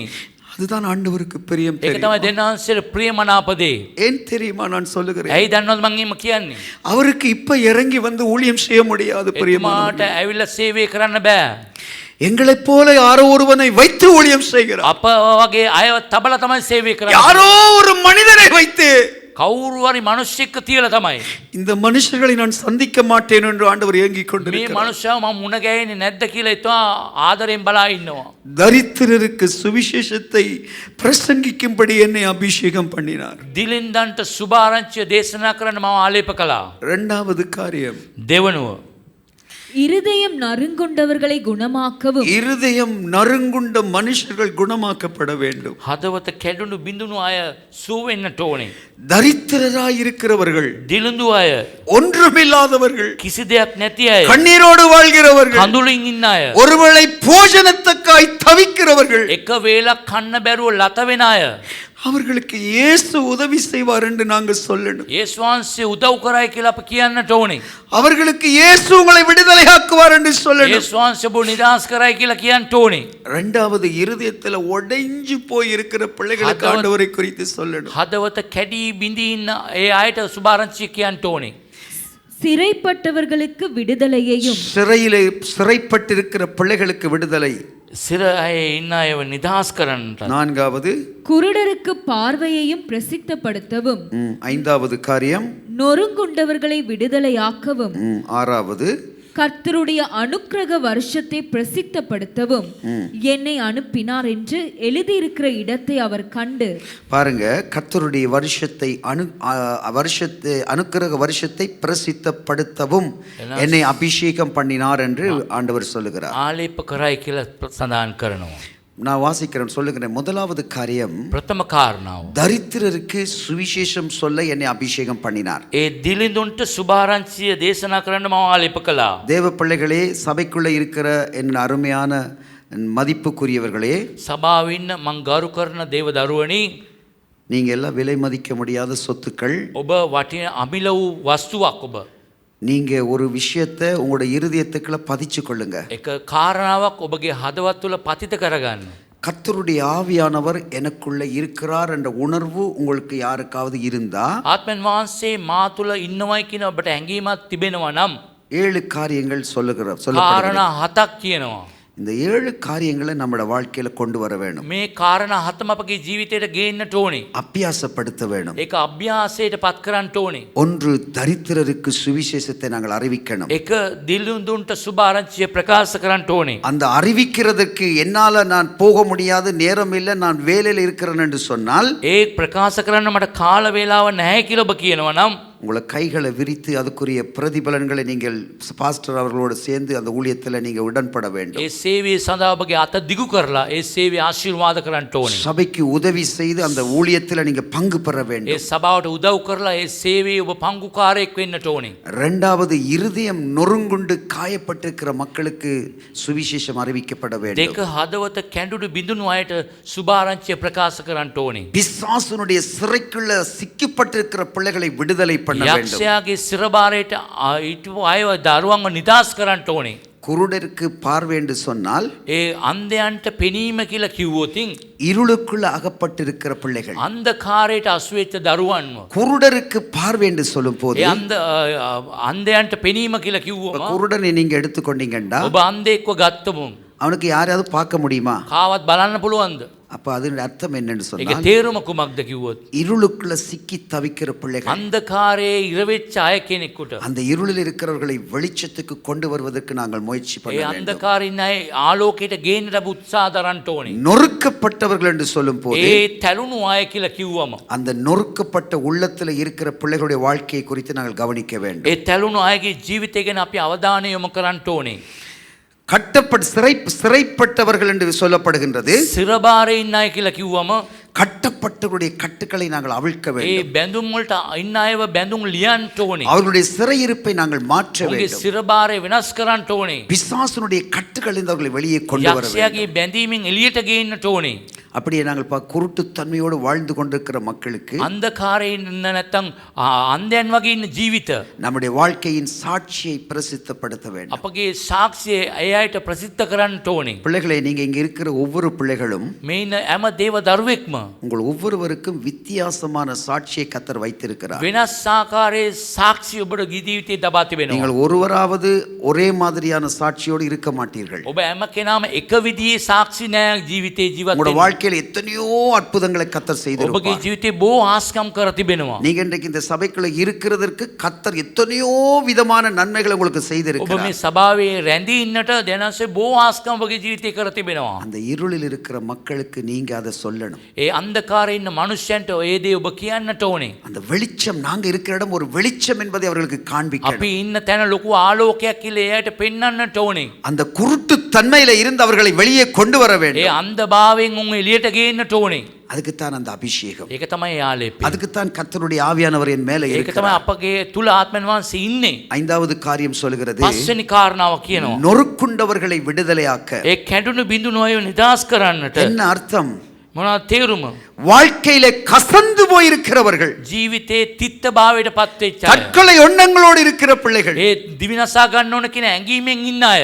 எல்லாமே இழந்து தவிக்கிற நிலைமை உள்ள பிள்ளைகள், හැම දේම අයිමි කරගෙන ඉන්න තත්ත්වයක ඉන්න දරුවන්ට வாழவே விருப்பமில்லாத தன்மையோடு வாழ்ந்து கொண்டிருக்கிற ජීවත් பிள்ளைகள், වෙන්න කැමැත්තක් නැති දරුවන්ට குடிபோதையிலே அடிமைத்தனத்துக்குள்ள சிக்கி தவிக்கின்றவர்கள், මත්පානේ ඇබ්බැහි වෙන්න අයට උදෙසා அவர்கள் தான் நொறுக்குண்டவர்கள். ඒ අය තමයි කැඩුණු බිඳුණු අය. அவர்கள் தான் அந்த நொறுக்குண்ட அடிமைக்குள்ள சிக்கி இருக்கிற ඒ பிள்ளைகள். වහල්භාවයේ තැලී බිඳී ඉන්නේ. வசனம் சொல்லுது அவர்களை விடுதலையாக்க. වචනේ කියන ඒ අයව නිදහස් කරන්න. விடுதலையாக்க. නිදහස් කරන්න. விடுதலையாக்கண்டா என்ன அர்த்தம்? මොනවද නිදහස් කරනවා කියන ஒரு තේරුම? சிறையில இருக்கிறவர்களை இன்றைக்கு அவர் விடுதலை ஆகிறார்கள் என்று சொல்லுவார்கள். සිර ගෙදර ඉන්න කෙනෙක් අද ඒගොල්ලෝ නිදහස ලබනවා කියලා කියනවා. நம்மள்ட்ட அந்த திறப்பை கத்தர் கொடுத்திருக்கிறார். ඒ යතුරු අපට දී තිබෙනවා. அவரை ரிலீஸ் பண்ணணும். ඒ අයව නිදහස් කරන්න. அவர்களை ரிலீஸ் பண்ண அந்த அதிகாரம் எங்கள்கிட்ட இருக்கிறது. ඒ නිදහස් කිරීමේ බලය අපට දී තිබෙනවා. உங்களோட ஒரு ஜெபம் அநேகரை விடுதலையாக்கும். එක යාඥාවක් බොහෝ අයව නිදහස් කරනවා. உங்களோட வாழ்க்கை சரியா இருந்தால் ඔබගේ ජීවිතය හරියට තිබුණොතින් ஒரு நிமிஷ ஜெபம் அற்புதங்கள் அதிசயங்களை நடப்பி. එක මිනිත්තුවක් යාඥා කරාම පුදුම සාගත විදියට ආස්කම් සිදුවේ. ஆறாவது காரியம் சொல்லுகிறது, 6 වෙනි කාරණාව කියනවා. கர்த்தருடைய அனுக்கிரக வருஷத்தை பிரசித்தப்படுத்த அந்த அபிஷேகம் என் மேல இருக்கிறது. ප්‍රසාදයලත් වසර ප්‍රකාශ කරන්න ස්වාමීන් වහන්සේ ආලප කළා කියලා. கர்த்தருடைய வருஷத்தை நாங்கள் பிரசித்தப்படுத்த என்ன செய்ய வேண்டும்? දෙනාන්සේගේ පැමිණීමේ වර්ෂය ගැන අපි මොනවද කතා කර යුත්තේ? அவருடைய கிருபைகளை குறித்து நாங்கள் பேச வேண்டும். එතුමාගේ කරුණාව ගැන කතා කළ යුතුයි. ஆண்டவருடைய அன்பை குறித்து நாங்கள் பேச வேண்டும். දෙනාන්සේගේ ප්‍රේමය ගැන කතා කළ යුතුයි. அவருடைய இரக்கத்தை குறித்து நாங்கள் பேச එතුමාගේ வேண்டும். දයාව ගැන කතා කළ යුතුයි. அவர் எவ்வளவு நல்ல தெய்வம் என்பதை குறித்து மற்றவர்களுக்கு சொல்ல வேண்டும். එතුමා කොතරම් යහපත් දෙවි කෙනෙක්ද කියලා කතා කළ යුතුයි. எல்லாவற்றுக்கும் மேலாக සියල්ලටම වඩා இதோ சீக்கிரமாய் வருகிறேன், ඉතා සීග්‍රයෙන් පැමිණෙනවා. இதோ சீக்கிரமாய் ඉතා வருகிறேன். සීග්‍රයෙන් පැමිණෙනවා. அவன் அவனுக்குரிய புகழ்ச்சி அந்த நாள்ல வெளிப்படும் என்று வேதம் சொல்லுகிறது. ඒ අයගේ ප්‍රතිඵලය ඒ අයට එළිදරව් වෙයි කියලා කියා තිබෙනවා. அந்த நியாய தீர்ப்பை குறித்து சொல்ல வேண்டும். ඒ විනිශ්චය ගැනත් කියන්නට ඕනේ. அந்த அனுக்கிரக வருஷத்திலே வருகின்ற நியாய தீர்ப்பு என்ன என்று ஜனங்களுக்கு சொல்ல வேண்டும். එතුමාගේ පැමිණීමේ කාලේ විනිශ්චය කොයි වගේද කියලා ජනතාවට කියන්නට ඕනේ. இந்த 6 காரியங்களை செய்தால் போதாது. මේ කාරණා අය කරත් මදි. இந்த 6 காரியங்களை நாங்கள் மற்றவர்களுக்காக செய்வது. ඒ කාරණා අය අනිත් අය උදෙසා කරනවා. 7வது காரியம் எங்களுக்காக செய்வது. ඒ 7 වෙනි කාරණාව මා උදෙසා කරන්න. இந்த ஓட்டத்தை சரியாய் ஓடி முடிக்கணும். ඒ දිවිල්ල අරියට දෙවලා ඉවර කරන්නට ඕනේ. ஓட்டத்தை இடையில நிறுத்தக்கூடாது. ඒ දිවිල්ල භාගෙදි නතර කරන්න අර வேதனைகள் வரும், වේදනාව එයි, பாடுகள் வரும், පීඩාවන් එයි, துன்பம் வரும், කරදර එයි, உபத்திரவம் வரும். උපද්‍රවයන් එයි. மனுஷரால அநேக உபத்திரவத்துல போட்டு சிக்குவார்கள், මනුෂ්‍යයාගේ බෝ උපද්‍රවයෙන් අපිව පටලවයි. எங்களை நெருக்குவார்கள். අමාරුවට පත් කරයි.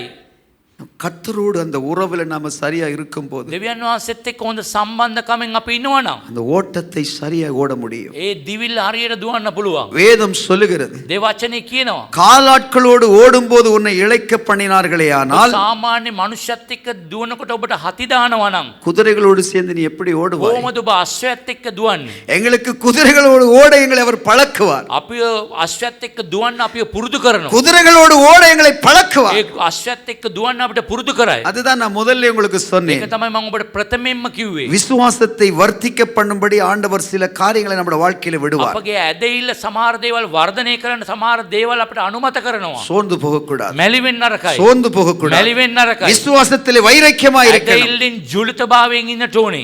நான் ஏன் இந்த உலகத்துக்கு ஒத்த வேஷம் தரிக்காதபடி ඇයි අපි ලෝකයේත් එක්ක එකමුතු වෙලා ජීවත් වෙන්න දන්නේ? சபைக்கு வந்து ஆண்டவரை ஆராதிக்கிறேன். සභාවේ වෙලා නමස්කාර කරනවා. இந்த கேள்வி இங்க எப்பயாவது கேட்டிருக்கீங்களா? ඔබ මේ ප්‍රශ්නේ කවදාද ආලා තිබෙනවද? நான் ஏன் இந்த உலகத்துக்கு ஒத்த வேஷம் தரிக்காதபடி ඇයි මම ලෝකයේත් එක්ක සම්බන්ධ වෙන්නේ නැතුව ඉන්නේ? என் சரீரத்தை ஒடுக்கி මේ ශරීරය මම පාලනය කරගෙන என் சிந்தையை நான் சரிபடுத்தி මගේ සිතුවිලි අරිගස්සගෙන நான் வந்து இந்த சபைக்குள்ள நான் ஏன் உட்கார்ந்து ඇයි இருக்கிறேன்? මම සභාවේ වාඩි වෙලා ඉන්නේ? இதனால எனக்கு என்ன பிரதிபலங்கள் මේකෙන් உண்டு? ඉන්න මොනවද ප්‍රයෝජනේ? என்ன லாபம் உண்டு? මොනවද ලාභේ?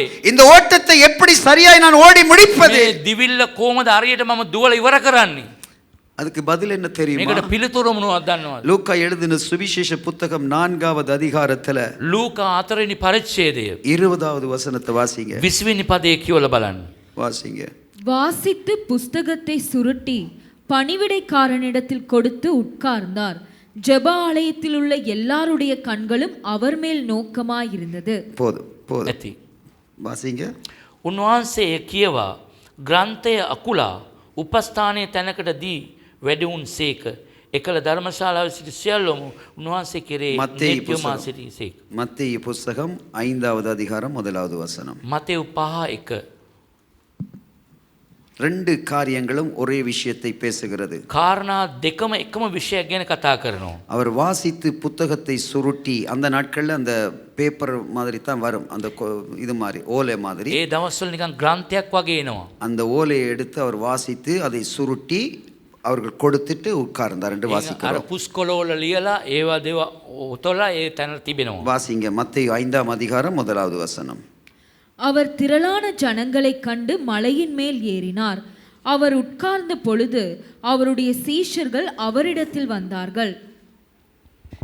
2 விஷயமும் ஒரே விஷயத்தை தான் சொல்லுகிறது. කාරණා දෙකම එක විෂයක් තමයි ගැන කියන්නේ. இங்கே சொல்லப்படுகிறது, பணிவிடை காரணத்துல கொடுத்துட்டு என்ன செஞ்சார் ஆண்டவர்? மூணாவது சபை பேசுங்க. பணிவிடை காரணத்துல கொடுத்து என்ன செஞ்சார் அவர்? ඒ පණිවිඩය දෙන කෙනාට මොනවද කතා කළේ? உட்கார்ந்தார். වාඩි වුණා.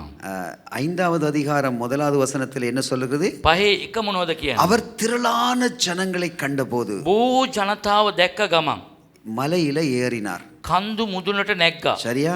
නැග්ගා. திரளான ஜனங்களை கண்டபோது என்ன செஞ்சாரு? බොහෝ ජනතාව දැක්කම மலையில ஏறுறது சின்ன வேலை அல்ல. කන්දකට නගිනවා කියන ලේසි වැඩක් නෙවෙයි.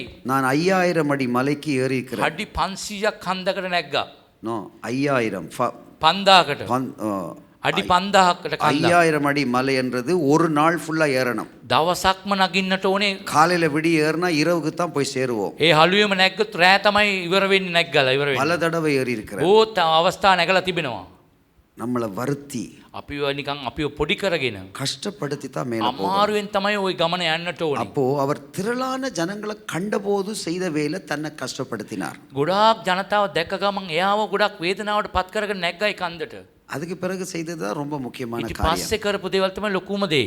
சும்மா உட்கார்ந்தார். නිකන් වාඩි වුණා. சும்மா உட்காரணும். වාඩි වෙන්න ඕන නිකන්. நான் அப்படி මම මේමයි. இயேசு ඒසුනි வேண்டாம், சும்மா சொல்லுங்க. නිකන් කියන්න. நம்மள அமைதியா வச்சுக்கொள்ளணும். අපිව නිහඬව තබා ගමු. அமைதியா உட்காரணும். නිහඬව වාඩි වෙමු. ரெண்டு இடத்துல அவர் சொல்றார், பணிவிட காலத்துல கொடுத்துட்டு அப்படியே உட்கார்ந்துட்டார். දැන් දෙක කියනවා. அவர் யாரு? එතුමා කවුද? அவர் தெய்வம். එතුමා දෙවි කෙනෙක්.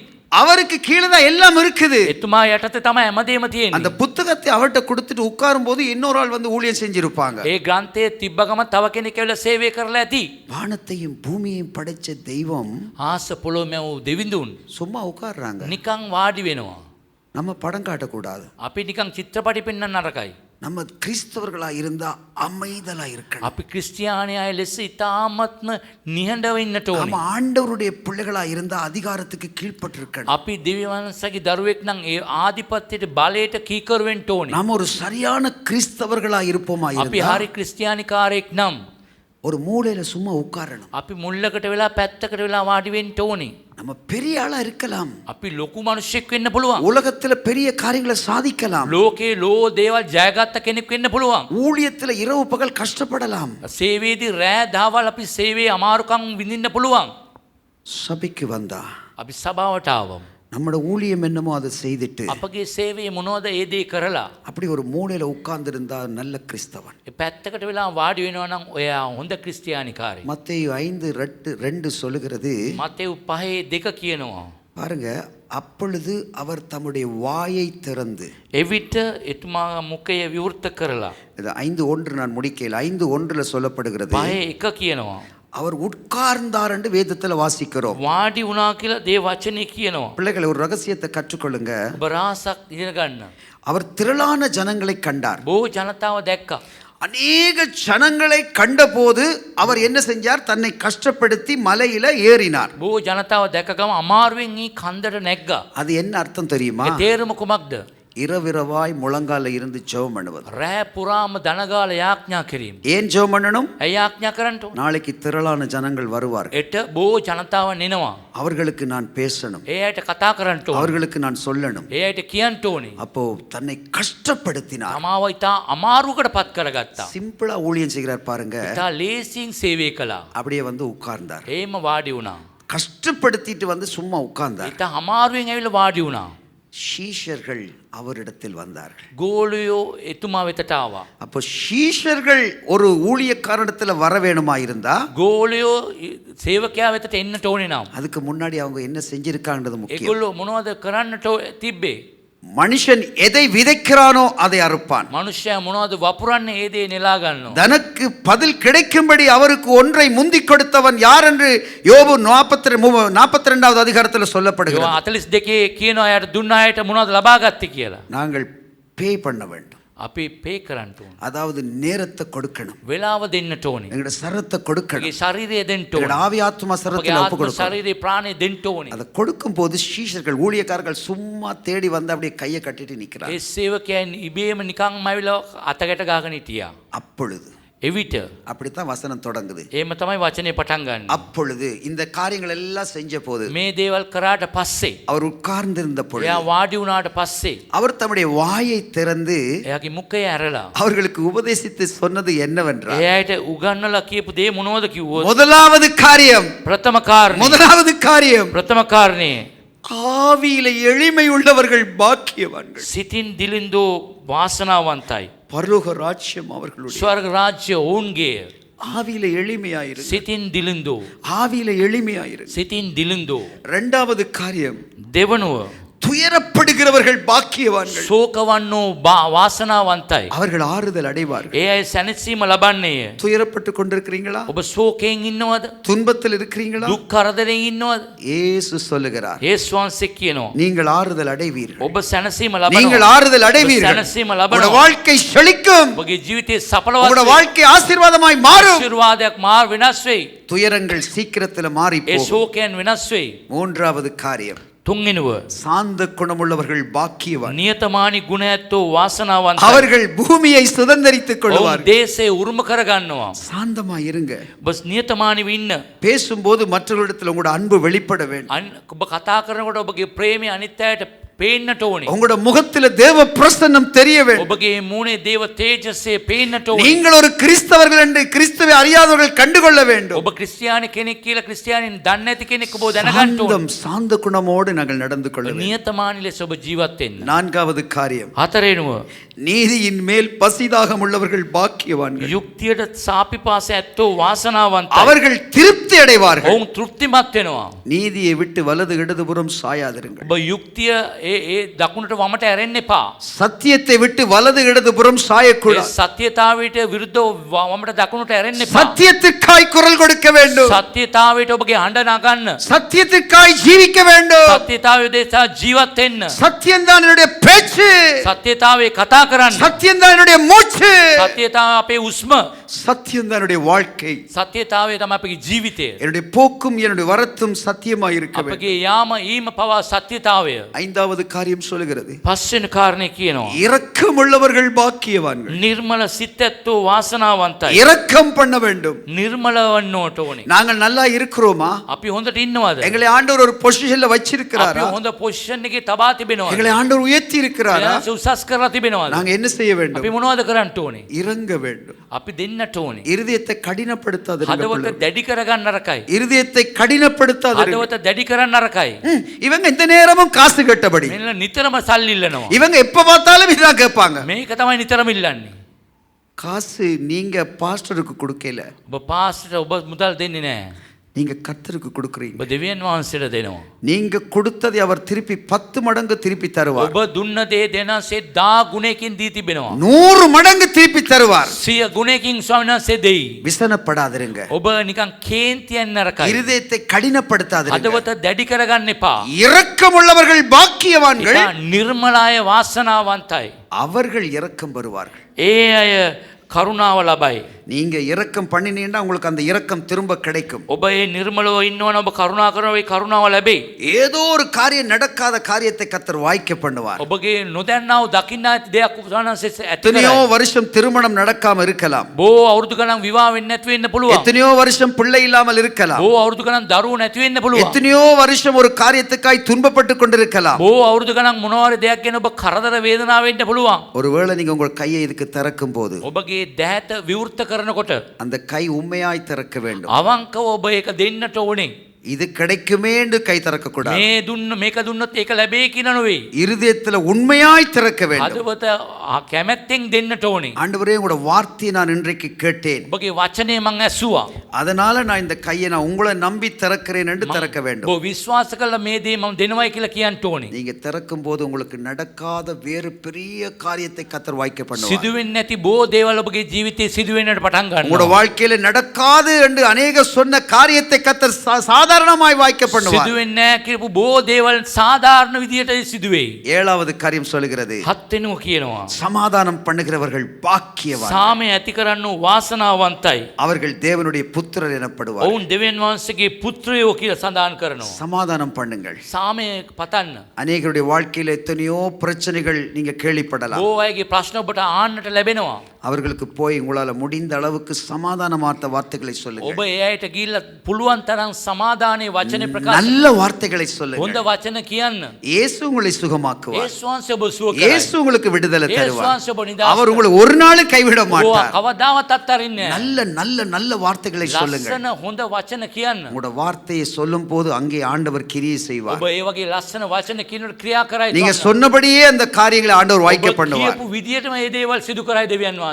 எட்டாவது காரியம், අටවෙනි කාර්යය. நீதியின் நிமித்தம் துன்பப்படுகிறவர்கள் பாக்கியவான். යුක්තිය උදෙසා පීඩා විඳින්නු වාසනාවන්තයි. ஒருவேளை நீங்க நீதியாய் நடந்து கொண்டு ඔබ සාධාරණ ලෙස ඔබ ජීවත් වෙලා நீங்க சரியா இருக்கும் போது ඔබ හරියට ඉන්නකොට தேவையில்லாத காரியங்கள் உங்களை பழியை சுமத்தி இருந்தால் ඔබ වැරදි දෙයක් ඔබට පැටවුවොතින් ඔබට துன்பப்பட்டு கொண்டிருக்கீங்களா, ඔබ වේදනාවෙන් හිටියත් நீங்க பாக்கியவான். ඔබ වාසනාවන්තයි. உங்களுடைய அவர்களுக்கு ஆண்டவர் சொல்றார், பரலோக ராஜ்யம் அவர்களுடையது. ඒ දේ වචනේ කියන ස්වර්ග රාජ්‍ය ඔවුන්ගේ කියලා. இதெல்லாம் நீங்க செய்யும் போது, ඔබ හැමදේම කරාට இந்த පස්සේ எட்டு காரியம் நீங்க செய்யும் போது කාරණා 8ක් කරනකොට ஒன்பதாவது ஒரு காரியம் வருகிறது. නවවෙනි කාරණාව එනවා. அது வரும், ඒක එයි. அது வரும். ඒක එයි. நீங்க அதை பொறுத்து கொண்டு போக ඔබ வேண்டும். ඉවසීමෙන් දරාගෙන යන්න ඕනි. அவர் சொல்றார், என் நிமித்தம் உங்களை நிந்தித்து මා කරුණ කොටගෙන ඔබව නින්දාවට පත් කරලා உங்களை துன்பப்படுத்தி ඔබට දුක් කරදර දීලා பலவித தீமையான மொழிகளையும் உங்கள் பேரில் சொல்வார்களாயிருந்தால் ඕ වැරදි දේවල් ඔබට කිව්වොතින් நீங்கள் பாக்கியவான். ඔබ වාසනාවන්තයි. என்ன நினைக்கிறீங்க? ඔබ මොනවද හිතන්නේ? பரிசுத்தாவியானவரை தரித்து கொண்டு සුදාත්මන් වහන්සේව රඳවගෙන பரிசுத்தாவியானுடன் நடந்து கொண்டு සුදාත්මන් වහන්සේත් එක්ක ගමන් කරගෙන பரிசுத்தாவியானுடன் நல்ல ஒரு இசைவோடு வாழ்ந்து கொண்டு සුදාත්මන් වහන්සේත් එක්ක හොඳ සම්බන්ධයකමක් ඇතුව ජීවත් වෙලා ஒரு நல்ல ஜெப ஜீவியத்துக்குள்ள வாழ்ந்து හොඳ යාඥා ජීවිතයක් තුළ ගමන් කරලා அந்த அக்கினி அபிஷேகத்தை வாஞ்சித்து ඒ ගින්න ආලේපේ ආසාවක් ඇති කරගෙන நீங்க அப்படி ஒரு வாழ்க்கைக்குள்ள மாறும் போது ඔබ ඒ වගේ ජීවිතේ වෙනස් වෙනකොට வாழ்க்கையில பல மாற்றங்களை பார்க்க போறீங்க. බොහෝ වෙනස්කම් ඔබගේ ජීවිතේ දකින්න පුළුවන්. பல மாற்றங்களை நீங்க பார்க்க போறீங்க. බොහෝ වෙනස්කම් ඔබ දකින්න යනවා. உங்களோட வாழ்க்கையை கர்த்தருக்கு ஒப்பு கொடுங்க. ඔබගේ ජීවිතේ ස්වාමීන් වහන්සේට බාර කරන්න. உங்களோட தவறை நீங்க ஆண்டவருக்கு சொல்லுங்க. ඔබගේ බලය ඔබගේ වැරද්ද ස්වාමීන් වහන්සේට කියන්න. ஆண்டவரே, நான் இந்த இடத்துல நான் விட்டு இருக்கிறேன். මේ තැන්වල මගේ වැරදි සිදුවීම් වෙලා. ஆண்டவரே, இந்த இடத்துல நான் தவறு මේ செய்திருக்கிறேன். තැන්වල වැරදි කරලා තිබෙනවා. ஆதியிலே நீ கொண்டிருந்த அன்பை விட்டாய் என்று உன் பேரில் எனக்கு குறை உண்டு என்று ஆண்டவர் சொல்லுகிறார். ප්‍රථම ප්‍රේමය ඔබ අත්හැරියේ කියලා ඔබ ගැන අඩුවක් තිබෙනවා. நீ என்னை அறிந்த போது நீ பட்ட அந்த காரியத்தில் இருந்து நீ விலகி இருக்கிறாய். ඔබ මාව දැනගත්ත කාලේදී කරපු දේවල් වලින් ඔබ දැන් ඉවත් වෙලා. நீ என்னிடத்து ஆரம்பத்தில் வந்த நாட்களை எப்படி இருந்தாய், පටන් ගන්නකොට ඔබ මාත් එක්ක කොහමද හිටියේ? என்று உன்னுடைய வாழ்க்கை எப்படி இருக்கிறது? දැන් ඔබගේ ජීවිතේ කොහමද තිබෙන්නේ? என்னை விட்டு விலகி இருக்கிறாய். මාගෙන් ඔබ ඉවත් වෙලා. என்னுடைய அன்பிலே இருந்து நீ குறைவுபட்டு මගේ இருக்கிறாய். ප්‍රේමයෙන් ඔබ අඩු වෙලා. நான் உன்னை நேசித்த நேசத்திலிருந்து நீ குறைந்திருக்கிறாய். මන් දැක්කපු ආදරයෙන් ඔබගේ ආදරය අඩු වෙලා.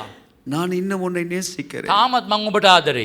நான் இன்னும் உன்னை நேசிக்கிறேன். තාමත් මං ඔබට ආදරේ. நான் உனக்காகத்தான் காயப்பட்டேன். ඔබ උදෙසා තමයි තුවාල ලැබුවේ. நான் உனக்காகத்தான் அடிக்கப்பட்டேன். ඔබ උදෙසා තමයි ගුටි කනු ලැබුවේ. நான் உனக்காகத்தான் பிடிக்கப்பட்டேன். ඔබ උදෙසා තමයි කෑලි වලට පැත්තුනේ.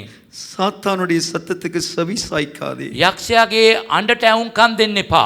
சாத்தான் பல தந்திரமான காரியங்களை சொல்லி உன்னை வஞ்சிக்கும்படி முயற்சி செய்கிறார். යක්ෂයා බෝ කුමන්ත්‍රණ කරලා ඔබ වංචාවට පත් කළා ඔබ ඇදගනි. நீ இருக்கும் இடத்துல இருந்து மனம் திரும்பி என்னிடத்தில் வந்துவிடு. ඔබ ඉන්න තැනේ සිත් ඇරලා මා වෙතට එන්න. நீ இன்ன நிலைமையில் விழுந்தாய் என்பதை உணர்ந்து மனம் திரும்பு. මොන වගේ තත්ත්වයක ඔබ වැටුණාද කියලා ඔබ හිතලා සිත් ඇරෙන්න. என்னை நோக்கி பார். මා දිහා බලන්න. நான் உனக்கு என் அன்பை வெளிப்படுத்துவேன். මං ඔබ මගේ ප්‍රේමිය ඔබට එළිදරව් කරන්න. என் அன்பு உனக்கு போதுமானதா இருக்கும். මගේ ප්‍රේමිය ඔබට හොඳටම සෑහේ. நீ எதிர்பார்க்காததை நான் உனக்கு செய்வேன். ඔබ බලාපොරොත්තු වෙන්නේ නැති දේ මං කරනවා. உனக்கு கிடைக்காது என்று அநேகர் சொல்லுகிற காரியம் உனக்கு கிடைக்கும். බොහෝ අය ඔබට ලැබෙන්නේ නැහැ කියන දේ ඔබට ලැබෙයි. நீ நினைத்து பார்க்க முடியாத காரியங்களை நான் உனக்கு செய்வேன். ඔබ හිතන්නටත් පතන්නටත් දේවල් මම ඔබට කරනවා. மனம் திரும்பி விடு மகனே. සිත් ඇරෙන්න දුවේ. மனம் திரும்பி விடு மகளே. මගේ පුතේ සිත් ඇරෙන්න. என் பக்கத்தில் வந்து விடு. මගේ පැත්තට එන්න. என்னுடைய அபிஷேகத்தை வாஞ்சித்துக் මගේ கொள். ආලේපයට ආසාව වෙන්න. நான் உனக்காய் காத்திருக்கிறேன். මම ඔබ උදෙසා බලා සිටිමි. கண்களை மூடுவோம். ஒரு நிமிஷம் ஜெபம் ඇස්වස මුද பண்ணுவோம். අපි එක විටක් தயவு செய்து கண்களை மூடுங்க. කරුණාකර ඇස්වස මුද. நான் ஜெபிக்கும் போது தயவு செய்து நீங்கள் உங்களுடைய உள்ளத்தில் நீ ஆண்டவரோடு இடைப்படுங்க. මං යාඥා කරනකොට ඔබගේ ඇතුළාන්තයෙන් ස්වාමීන් වහන්සේත් එක්ක එකතු වෙන්න. ஒப்பு கொடுங்க. බාර කරන්න. அவரிடத்தில் அர்ப்பணியுங்க. එයාට කැප කරන්න.